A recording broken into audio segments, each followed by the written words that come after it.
Okay, let's consider our example 2 here. We want to prove by mathematical induction that sum of m runs from 1 to n in this is equal to n into n plus 1 factorial. How do we go about it? We proceed as before. That is, we follow the principle. You can see the principle once again. For n is equal to 1 to be true, we first write that. That is, we test. The second one, assume that n is equal to k is true. And the third one, for n is equal to k plus 1 is true. Let's move back to the question. Now, before we move on, this question can be written as this. 2 into 1 factorial plus 5 times 2 factorial plus 10 times 3 factorial up to n squared plus 1. This thing means that when m is 1, 1 squared plus 1 is 2. This is the 2, 1 factorial. When m is 2, 2 squared plus 1 is 5. Then m is 2. Like that is equal to this. Now, we now start for n is equal to 1 to be what? To be true. Our first statement.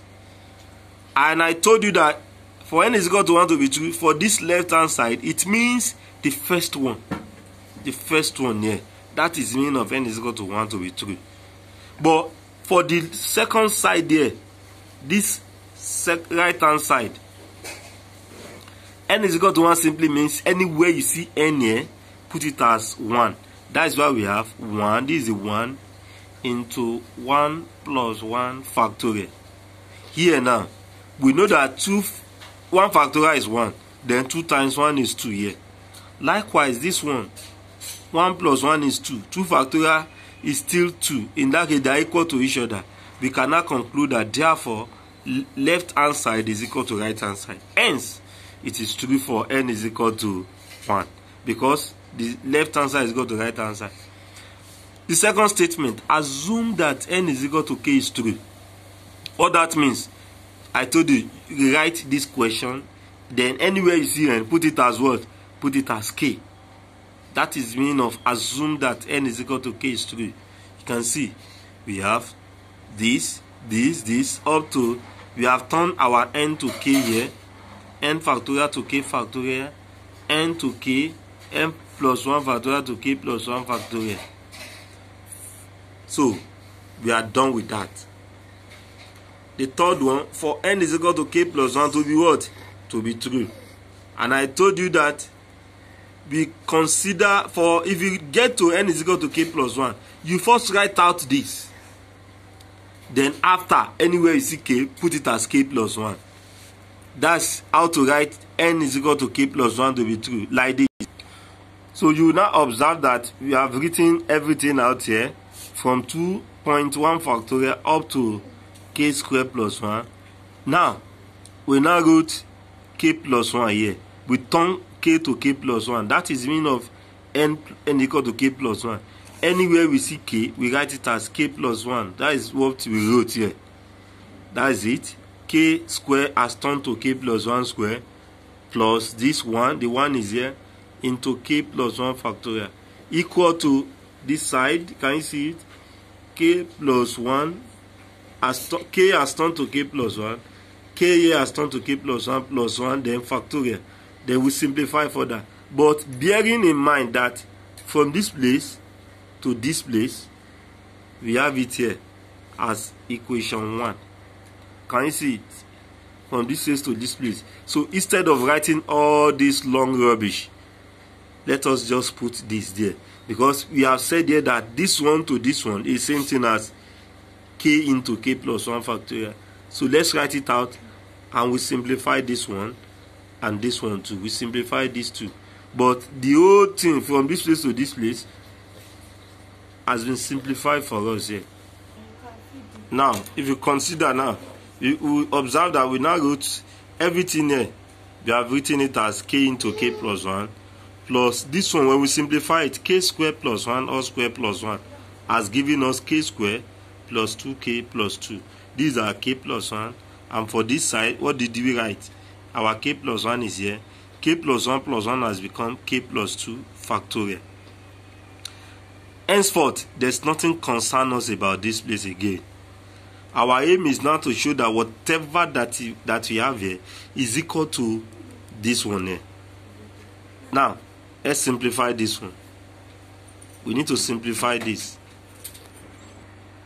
So, I've said there's nothing concern us about this side again. We are only simplifying this. We have k plus 1. This one has given us k squared plus 3k plus 2. Must be equal to this place. Now, this is k plus 1. This one leads to factorization, as the other one led to it. So, we need to now factorize this. Factorizing this gives me k plus 1 and k plus 2 must be equal to this. Now, I now need to simplify it. Our k plus 1 is here. Our k plus 2 is here. K plus 1 factorial is here. But by principle of factorial, this k plus 2 and k plus 1 factorial is same thing as k plus 2 factorial. So you will now see that this 2 is equal to this place. Can you see? They are equal to each other. In that case, we cannot conclude that left hand side is equal to right hand side. So we cannot say that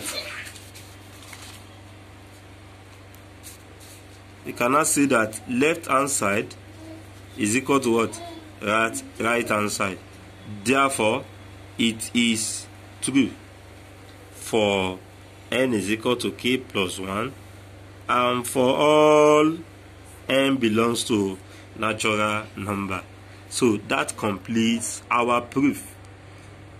So as you can see that we have used mathematical induction to prove the relationship. Now we still have another case where we can apply mathematical induction for, apart from this series notation. Let's consider another case, which should be our third example. Let's move to third example, example 3. So look at our third example. Prove by mathematical induction that 5 raised to power 2n minus 1 is divisible by 4. You can see that it's different from the one we treated before, but we still follow the same principle. What are the principles? The first one, for n is equal to 1 to be true. For n is equal to 1 to be true. And what is this true talking about here? This true that we said here. True means that this value here is divisible by 4. Divisible by 4 means that 4 can go in it without remainder. 5 raised to power 2n for any number n. Can 4 go in it? We want to use mathematical induction to show it. For n is equal to 1 to be true means that if I put n is equal to 1 here, will the result be divisible by 4? Let's check. Therefore, our 5 raised to power 2n minus 1 becomes 5 raised to power 2. Our n has become 1. So as you can see, we put our n to be 1 equal to 5 raised to power 2 minus 1. And 5 raised to power 2 is 25 minus, which is what? 24. 24 can be written as what? 4 times 6. Which means 24 is divisible by what? By 4. In that case, we can say that it is true for n is equal to 1. Now, for the second case, what do we normally say? We say that assume that n is equal to k is true. Now, before we proceed on that, let me give you certain explanations so that you understand what this one means. Now, if I say that 36 is divisible by 9, is divisible by 9, that means 36 can be written as 9 times something, which is what? 4. Are you getting it? If I say that 24 is divisible by 8, which means 24 can be written as what? 8 times something, which is what? 3. In that case, if I cannot generalize it and say that 24 is divisible by k, which means 24 can be written as k times whatever, we don't know. Let's say 5. We don't know. But if I say that a number is divisible by a number, that means the number can be written. If I say that 36 is divisible by 9, which means 36 can be written as 9 times something. and that something we know that is 4 because we are familiar with 36. 24 is divisible by 8, means that 24 can be equal to 8 times 3. We are familiar with that. Now let us now go to our question that n is equal to k is true. What are we assuming? Meaning that if I put 5 raised to the power 2k minus 1 must be, if I say that assume, it must be divisible by 4. It must be divisible by this 4, by our assumption. And for this 5 raised to the power 2k minus 1 to be divisible by 4, it has to be written as 4 times something. We don't know. Let's say that something is m. We don't know. Are you getting it? Then I'll call this equation 1. Therefore, 5 raised to the power 2k, if you make it the formula, we have 4m plus 1. Let's see equation 2. Now, what's our third statement? Our third statement is that for n is equal to k plus 1 to be true. In this case now, I want to test whether n is equal to k plus 1 is true. In this case, anywhere we see n here, put it as k plus 1. For n is equal to k plus 1 to be true, if I now want to show that n is equal to k plus 1 to be true, it means if I put n to be k plus 1 into 5 raised to the power 2n minus 1, if I say that, if I want to show that it must be true, I have to show that it is equal to 4 times something. That is, 5 raised to the power 2k plus 1 must be equal to 4 times. So if I can show that it is equal to 4 times whatever that I like, then I have shown that is divisible by 4. That is, n is equal to k plus 1 is true. Now let's move to it. 5 raised to the power 2n minus 1 here is equal to what? 5 raised to the power 2 into our n has turned to k plus 1 here, then minus 1. Equal to, if I expand, 5 raised to the power 2k plus 2 minus 1. If you apply indices, 5 raised to the power 2k plus 2 has become 5 raised to the power 2k dot 5 raised to the power 2 minus 1. But in our equation 2, observe that 5 raised to the power 2k is same thing as what? 4m plus 1. We have written it here. 4m plus 1. And 5 square is 25 here. Then our minus 1 is here. If you expand this, 24 times 5 is 100m. 25 times 1 is 25. Then 25 minus 1 gives me 24. You observe that 24 is common. 4 is common to the 2. That's why we have 4 into what? 25m plus 6. So since I have shown that 5 raised to the power 2k plus is equal to 4 into something here, and that something is what? 25m plus 6. Then I have shown that it is true for n is equal to k plus 1. I cannot conclude that, therefore, it is true for n is equal to k plus 1 and for all n in natural number. So we have shown this. So this completes our proof. So let's consider a more complicated one. Now we consider the example 4.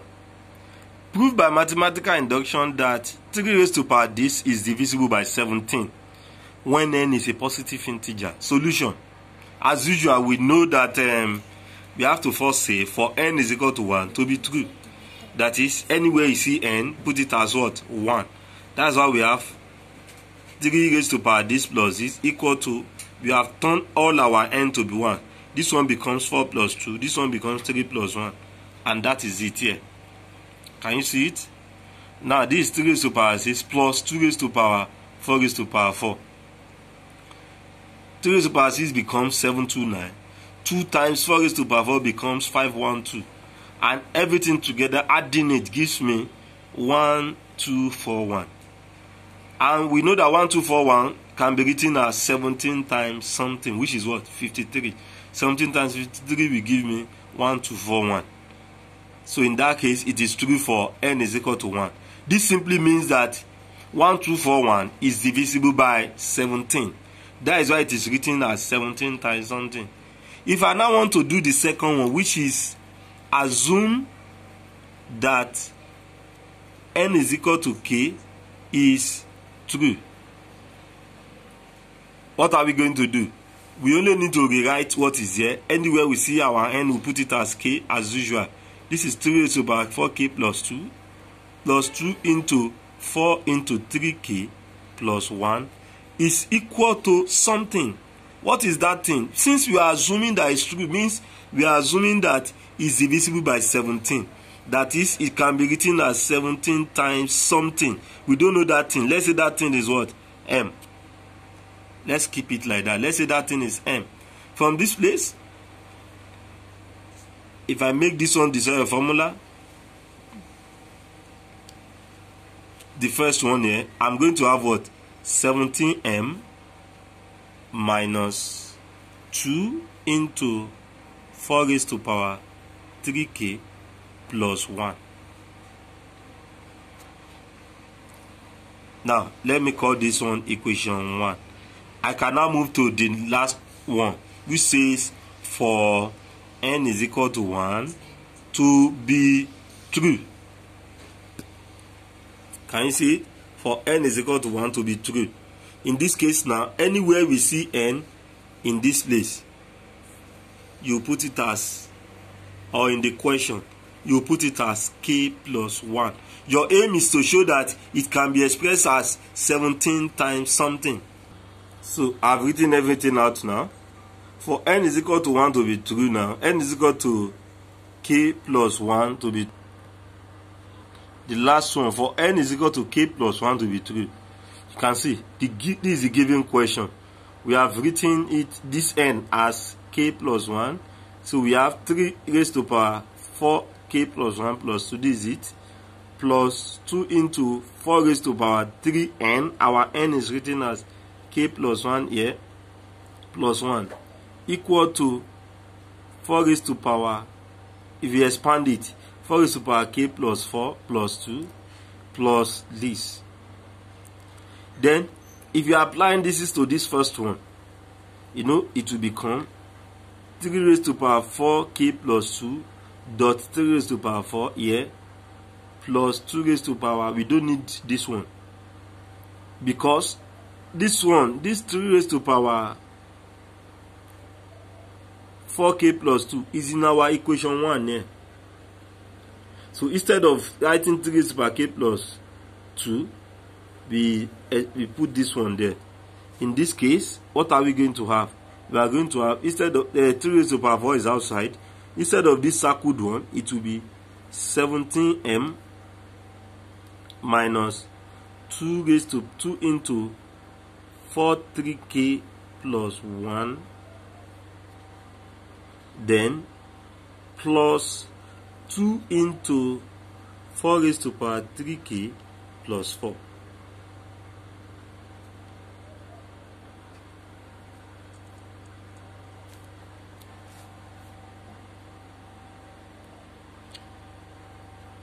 So, if we expand, what are we going to have? We are going to have, 3 raised to power 4 is 81. This will be 1781, then m minus 81 times 2 should give me, 81 times 2 should give me 162 dot 4 raised to power 3k plus 1 plus 2 dot 4 raised to power 3k plus 4. So I've written everything out. This one, we put our equation 1 there, that is it here, plus 2 raised to power this, which is here. Now if you continue like that, if you expand, 3 raised to power 4 is 81. 81 times 17 is there, 17 times 81m minus 2 times 81 is 162, as I said before, plus this one, this is it here, nothing has changed. Now, but for this one, I can apply indices here. This is 4 raised to power 3k plus 4 dot 4 times 4, and this one too is 4 raised to power 3k dot 4 raised to power 4. If you apply indices to here, now simplifying, 4 times 162 gives me 648. Plus 4 raised to power 4 times 2 gives me 512. You will now observe that 4 raised to power 3k is common. So that means we can simplify. We can say that minus 648 plus 512, this is minus 136. So this is what we have left. From this place now, 17 will be common. We brought 17 out. If we factorize 17 out, it will remain 81m minus 17 in 136 gives me 8. Our 4 raised to the power 3k is there. So since I have shown that this thing is equal to 17 times whatever that is inside, then I have shown that it is true for n is equal to k plus 1. So in that case, I have proved the result that this thing is divisible by 17. And this ends our lecture. So let's consider the following assignment. So you need to be pausing this thing to write the note. We can consider the following examples in this textbook.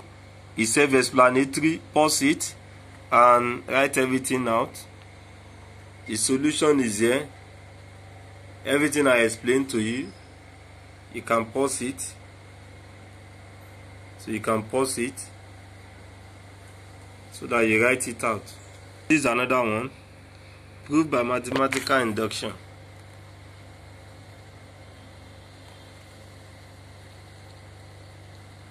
I have the solutions too. This is my textbook. It's a self-explanatory textbook.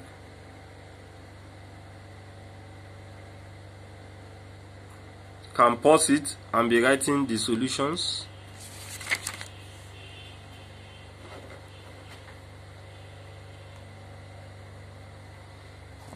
So you can take this as an assignment. Practice question.